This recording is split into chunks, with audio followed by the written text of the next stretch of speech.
Aljur Abrenica and AJ Rabal. Siguro may problema man to sa dating karelasyon. Baka maaaring may mga usapan to, may hinihiling. To yung pangalan na to sa dating karelasyon na hindi. Binibigay. Kaya lang ang wini-wish din ito, kung nakikita mo yung justice, ay papel yan ibig sabihin. So, pwedeng kasal. Kaya nga lang ay Raisa May Dizon and Bimbi Aquino. Kamusta ang love team niya? okay naman, nag-e-enjoy naman siya dito. Kumbaga maganda naman din yung tandem nila. Kaya nga lang ay tulad ng sinabi ko, darating yung sitwasyon na magiging maningning siya. And then after nun, bigla lang mawawala. Sara Geronimo and Mateo Guricelli. Ba't may lumabas na naman gano'n, ma'am? Nga Yun lang, may isa tong hiling sa buhay. Pero yun ay parang hindi mapagbibigyan. Nako, mag-iingat to. Mag-iingat si Mateo. Pwede ito may scam. Kaibigan o kapamilya o basta malapit na tao sa kanya pero at the end of the day, may scam sila. Si Julia Montes and Coco Martin. Ang isang malaking sorpresang darating sa buhay nito ay ang, alam mo yun, literal na kasal. Yun Pwede lang. yun mangyari sa kanila. Pwede yun mangyari. Hindi man ngayon 2026, hindi man 2027, pero 2028 to. Pwede itong magpakasal sa simbahan. Barbie Imperial and Richard Gutierrez. Parang ano lang to away-bate. Tatalo. Tapos maya-maya, bati lang sila, ganun. So, dito sa devil na to, possible merong may ayaw sa kanya. Kung makikita mo, medyo maraming tutol din dito Kung ang itatanong mo kung magkakatuluyan sila o kung ikakasal ba sila dito sa bara. Deadma ang nega, deadma ang bash. Dito sa Vlogs, buhay ay walang stress. Chika-chika lang, kwento tawanan. Kay Romel, chika, good vibes ang tahanan. Ganon!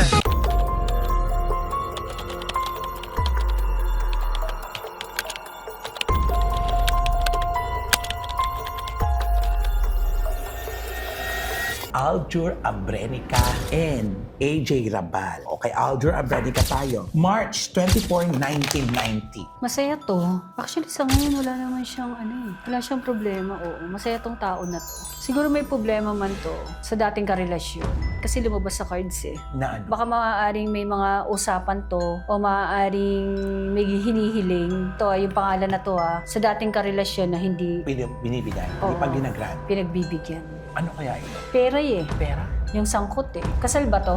Kasal sila. Baka maraming pera to si Aljur. Maraming pera. Ayun, may 8 of Pentacles siya. So baka ayaw nito na mapunta. Kaya lang lumabas sa kabaraha din na ang isang parang iniisip ni Aljur na problema ay yung ex niya. Parang yan lang naman yung pinoproblema niya. Pero The rest, okay wala. na. Ala, Ay, career. Sa career naman niya, dito naman sa cards niya, tanggap naman niya kung sakaling sa pag-aartista kumbaga hindi na siya magiging ganun ka sikat. Oo. Correcto. Pero kung sa pera naman, kahit paano naman, meron naman to. Meron siya na itabi. Kamusta yung karelasyon niya ngayon? Sa cards naman, okay naman sila. Okay sila. Walang problema. Walang problema. Masaya siya. Masaya sila.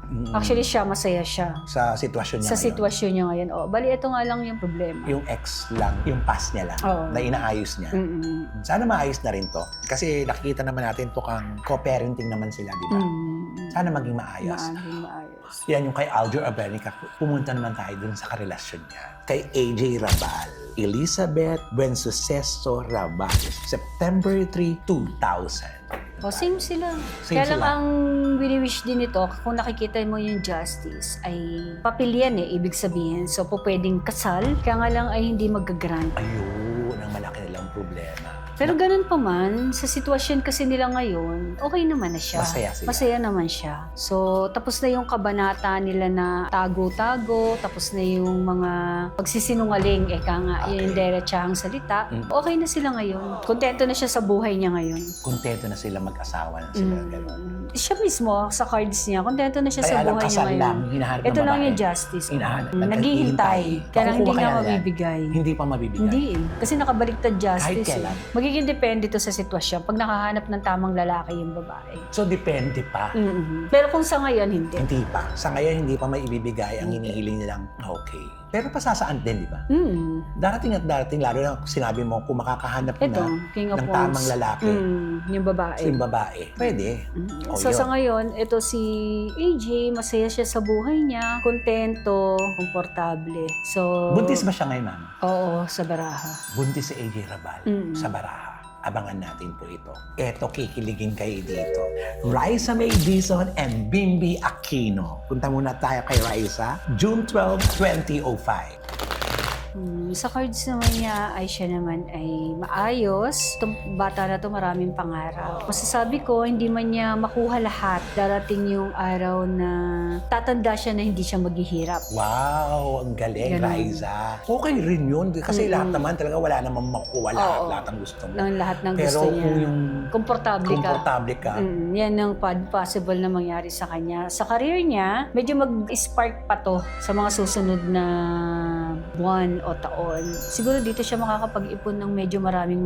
After nun, tataas, tas parang biglang bababa pagdating sa karera. Pero ganun pa man, kahit pa paano, ang masasabi ko na lang sa kanya, mag-ipon siya. O pag dumating yung panahon na dumating talaga tong peak ng kanyang kasikatan, ipon siya ng mag-ipon. Kasi ito ay magiging pansamantala lang. kamusta ang love team niya? Siyempre, hindi na sasabihin karelasyon. Love team. Okay naman, nag-enjoy naman siya dito. Kumbaga maganda naman din yung tandem nila. Kaya nga lang ay tulad ng sinabi ko, darating yung sitwasyon na magiging maningning siya and then after nun, bigla lang mawawala. So, iinit ulit siya. Bibigyan pa siya ng isang chance na iinit mo ulit siya. Ay, maganda na rin. At least may chance pa, Raisa. Naman. Meron bang manliligaw si Raisa? Sa cards, meron naman. May mga nanliligaw naman sa kanya. Kaya nga lang kasi nakafocus kasi to, kung makikita mo, sa trabaho. So, para sa kanya ngayon, parang wala ka munang puwa.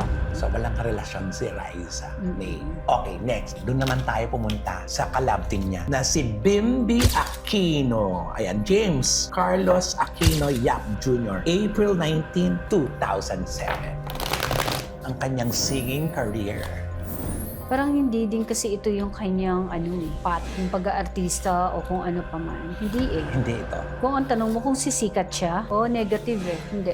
Meron siyang ibang dapat pagtuunan. Kung sila ay may negosyo, maaaring doon na lang siya dapat mag-focus. Pero sa pag-aartista, Sa pag-aartista kasi, hindi niya may hit ang kasikatan ng kanyang ina. Hindi. Hindi niya mamamana yung kasikatan ni Miss Chris. So, kung mag-ship siya o magpapalit siya, kung ang gagawin niya ay magiging businessman o magpapatakbo ng negosyo, nandun siya. Doon siya mas papatok. Yun talaga yung career na nakalaan sa kanya. Magtatagal ba siya sa Itbulaga? Magtatagal naman. Tulad ng sabi ko, pwedeng magduktong kasi yun sa kanila ni Raisa. O pwede kasi na dadating yung panahon na pareho silang aangat and then sabay din silang bababa. Lalo na sa kanya, hindi Para sa yan kanya. yung para sa kanya. Hindi showbiz ang para sa kanya. Masaya. Kung relasyon naman ang pag-uusapan natin, masaya Girlfriend. naman siya. O girlfriend, masaya naman siya. Meron ba siyang karelasyon? Ayan. Ay, may karelasyon si Bimbi. May nagpapasaya sa kanya. Masaya naman siya. Itong bata naman na to, Mabait. positive naman to sa totoo lang. Ito yung batang positive. Sa lahat ng bagay sinusubukan niya. Kung siguro hinahanap din niya kung ano yung Kung saan siya. fit sa kanya. Ganun. Kasi nasa stage siya ng ganun. Na hinahanap pa niya. Wala namang negative sa kanya. So lahat ito, willing niyang itry. Galing. Lahat. Tama yan. Kasi pag subok ng subok, mahahanap mo kung saan ka talaga mag-enjoy. Ganyan lang siya ngayon. Wala naman din akong masamang mangyayari. Wala naman. Basta lang siya, alam mo yun, sinusubukan lang niya lahat ng bagay. Galing. Kaya good luck, Bimbi. Correct. Next, Sara Geronimo and Mateo Guricelli. Si Sara, June 25, 1988. Maraming naglabasan na okay na sila ng pamilya niya. Tingnan natin kung sa Baraha ay talagang okay na rin sila talaga. Ito, peaceful yung buhay nito. Peaceful. Death Ganda. card siya. Tingnan natin kung sino yung death card sa kanila. Eh, ba't may lumabas na naman ganun, Mamo? Nga eh. Meron tong isang hiling na hindi matutupad. May hiling si Sarah Geronimo na hindi matutupad. Ano tong hiling na ito? Maaari to anak. Actually, ayos na sila. Okay. Okay na sila ng pamilya niya. Matagal nang okay sila. So, hindi man siguro ipinalalabas o hindi man nila pinakikita madalas, pero okay na sila ng Matagal na. magulang niya. Or kung ang kaaway niya ay mga kapatid, okay na. Okay na sila ngayon. Kaaway mga kapatid. Hindi, ibig ko sabihin, o kung ng mga kapatid. Oo, hindi yung mga magulang. Hindi, okay na sila. Ibig Basta sabihin lahat na ng sila. magulang at o kaya yung mga kapatid niya, Kapatid. kung sino man yung mga naging nakatampuhan niya, okay na sila Okay na ngayon. sila. Yun lang, may isa tong hiling sa buhay. Ang magkaroon ng anak. Anak. Pero yun ay parang hindi mapagbibigyan. Actually, dito sa cards niya, wala siyang bantay. Ano yung Okay. bantay? Bantay. Hindi ba noon dati si Alex na nung binasahan natin ay Merong nagbabantay. may bantay. Kaya medyo matagal siya bago nagbuntis. Dito sa kanya, wala siyang bantay. Pero meron siyang sumpa. And ang possible na pinanggalingan din ng ganitong sitwasyon ng buhay niya ay galing din sa pinakamalapit na tao sa buhay niya. So doon na lang natin siguro yung ikakat. Ito lang naman po ay lumabas sa Oo, baraha. lumabas sa baraha. Kasi, pero ito ay po pwedeng mabawi. Kung sila ay naniniwala sa ganito, itong tao na to na malapit sa kanya ay pwede nitong bawiin. Kung ano man yung mga salita na binitiwan niya para sa anak o para kay Sarah. Kasi marami na talaga nag-aantay na yan na lang talaga ang kulang na hiling. Wala pa. Wala pa. Ang tagal na rin na nila, di ba? Sana matanggal naman na yun. Total maayos naman na sila dito. Maayos na sila. Career, wala tong plano kasi masaya siya sa pagiging kanyang may bahay. Masaya siya na magkasama sila ng kanyang asawa. Ibig sabihin, ito ay kontento. Kaya kung pagbabalik, negative. Ay, pagkanta-kantahan lang talaga. Ganun lang sila, mapagbigyan, ganun, alam mo yun. Mapagbigyan lang yung kanyang talent, yung mga ginagawa niya tulad dati, ganun. Pagkanta-kanta.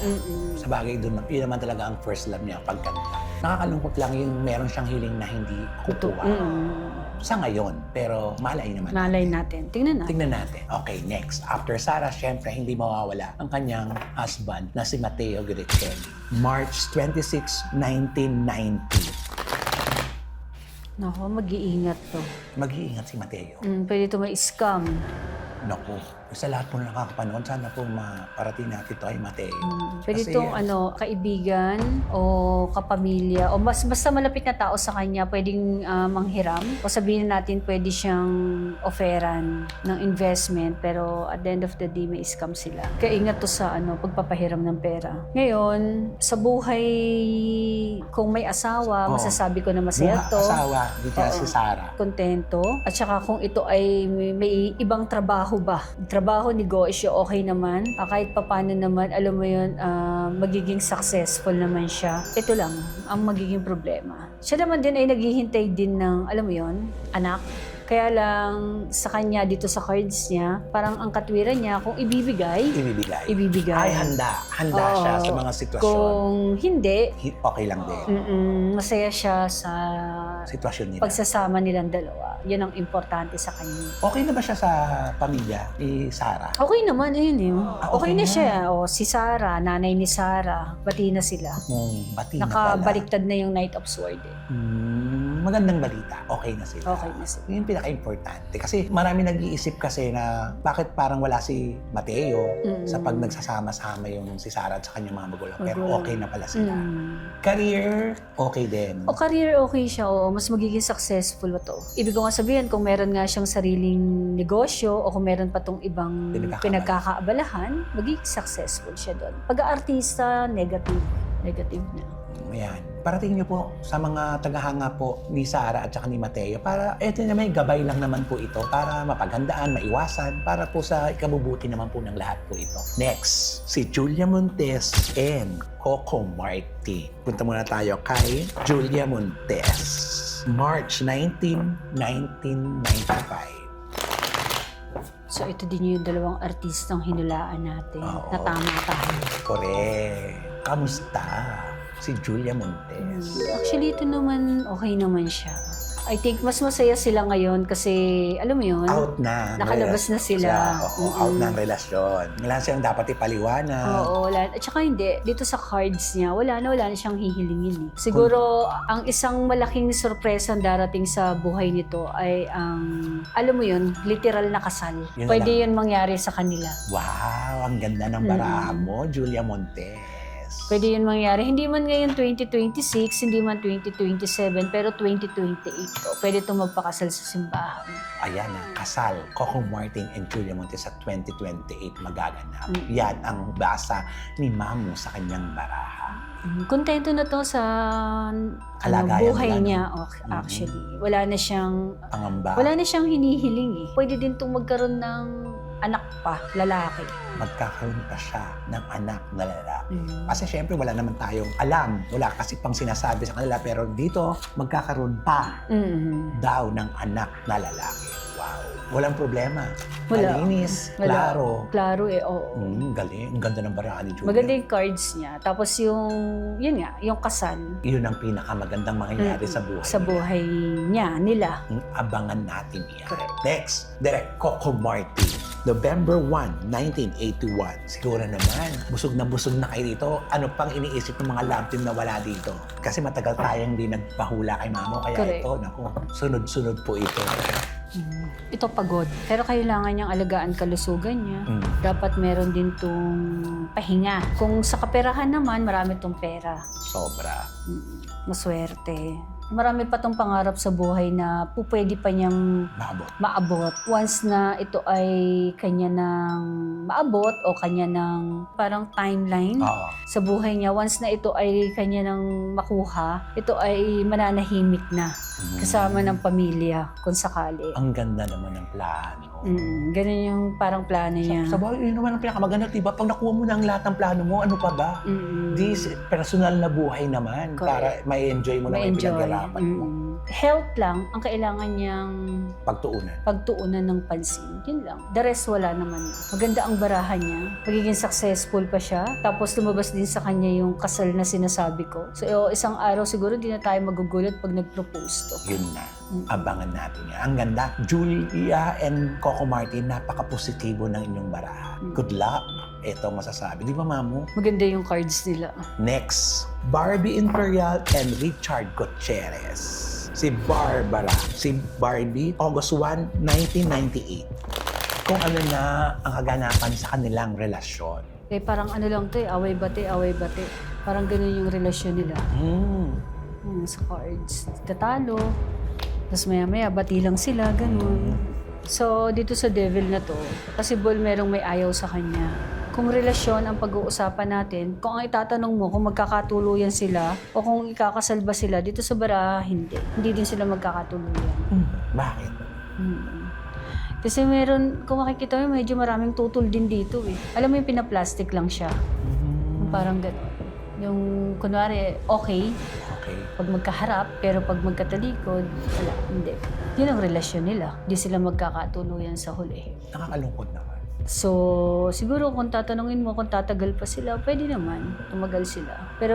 Hindi nila pagtatagumpayan lahat. Hindi yan. eh, hindi.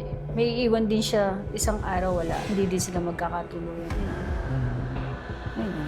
Nag-iisip siya ng kasal o nag-iisip siya na baka sakali magsasama sila. Maaaring nagsasama sila pero alam mo yun, yung literal na talagang sila, negative. Magiging sila. Hindi sila magiging sila. Hindi sila magiging sila. I mean, hindi sila magiging mag-asawa talaga na magkasama hanggang pagtanda. Yun yung ibig ko sabihin. Sila ngayon pero walang future. Wala. Career, kung may iba pa tong ginagawa, maaaring dun siya maging successful. Pero kung pag-aartista, Wala. wala. Negative. Siyempre, tahimik din naman yung mga yan, di ba? Pero Tahimik sila. lumabas lang naman sa baraha, di ba? Ganun naman sa baraha. Maaring mali, maaring tama. Maaaring tama. Oo, kaya nga po hula. Kan. Wala na. Wala na sila na. na. Galit-bati lang talaga ang Galit-bati, pena. oo. Ganun lang sila talaga. Oo. Galit, bati, Bati, galit, bati. Oo, galit, bati. normal naman yan sa isang Relasyon. magkarelasyon. Correct. Sa totoo lang naman. Yun lang naman. Okay, kay Barbie Portesa. Pumunta tayo kay Richard Gutierrez. January 21, 1984. Si Richard Gutierrez. Ayan, may marami kong tanong na dito. Tingnan natin kung anong magiging. Uy, laging lumalabas to. Anong pangalan nga ito, Mamo? Devil. Laging lumalabas yung Devil. Yun nga yun. So, pag sa kanya lumabas siya, Lalabas din sa partner. No? Di ba? Oo, Lumabas sa napapansin partner, ko, di ba? Kanina din, di ba? may mga tao nga kasi na ayaw sa kanila. Okay. Ayaw silang magkatuluyan. So dito, pag career ang pinag-usapan naman natin, sa ngayon hindi siya yung, kumbaga, magiging ganun ka ingay. So, alam mo yun, yung magkakaroon lang siya ng project, ganun lang. Tama lang. Ngayon, pag relasyon naman, ganun din yung relasyon niya. Dito sa cards niya, alam mo yun, ganun din. Parang nagkakatampuhan, magkakabate. Kaya lang parang at the end of the day din, hindi din sila... Para sa isa't isa. No, sa kanya din kasi, parang nakikita din niya yung sarili niya na hindi din sila magiging magiging sila talaga. Pero ang mahalaga naman, ma'am, yung masaya sila ngayon. Masaya sila ngayon, oo. Tsaka na nila problemahin yung future. Pero ito ay parang maiwasan at ma-cure, di ba? Ito sakali si Richard yan no? Mas maganda kung siya ay pinagpaplanuhan niya parang magre-retiro na sa mga susunod na taon, mas maganda sa ibang bansa siya manirahan. Ay, totoo. Mukhang nandun kasi yung swerte din niya. Mag-business? Pwede, business, ganun. So, doon mo siya nakikita talaga. Ayun, the world.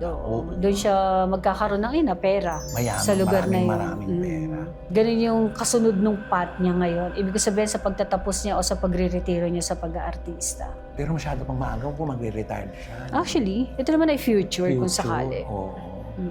So wala na. Tahimik lang din to Alam mo yun, hindi sila ganun ingay. Kaingay. Actually, tahimik talaga yung relasyon niya. Talagang seryoso talaga, ma'am. Makikita mong yung ini-enjoy nila ang buhay nilang mag-jowa. Ganun sila Alam mo yung pinapahalagahan nila yung privacy nila. Ganun. Mga project, ma'am. Wala Wala akong nakikita sa kanya. Meron nga. Ibig sabihin, di ba kanina sabi ko nga, meron tong mga magiging okay yung career niya, pero hindi siya ganun magiging... Tama lang. Yung tamang meron lang siyang trabaho. Ayan. So, mga kaibigan, yan po ang kay Richard Gutierrez at kay Barbie Imperial. Ayan po ang ating mga love team na siguro wala na po kami nakalimutang love team, di ba? Sulit na po ito. Sa lahat po ng mga nanood, sana po kung idol po ninyo ang mga love team na yan, iparating nyo po sa kanila ito para po mabigyan natin sila ng babala. Alam mo yun, ito naman ay hula lamang po para magawa ng paraan para magiging gabay. Ayan, magiging gabay lang po ito sa atin. Huwag niyo po masyadong itong dibdibin, seryosohin. Ito po ay magiging gabay lamang po sa mga pangit na maaaring mangyari sa mga binasahan po natin. Kaya po, dyan lang po kayo. At syempre, please like, share, and subscribe po kayo. At itag po ninyo yung mga artistang malalapit sa inyo, mga tagahanga nyo, yung mga fandom po ninyo, yung mga kasamahan nyo, mga fans, mga kaibigan nyo, itag nyo po sila para po makarating po sa kinauukulan ang mga babala, mga paalala lang po ni Mamu, ni Gloria Escoto,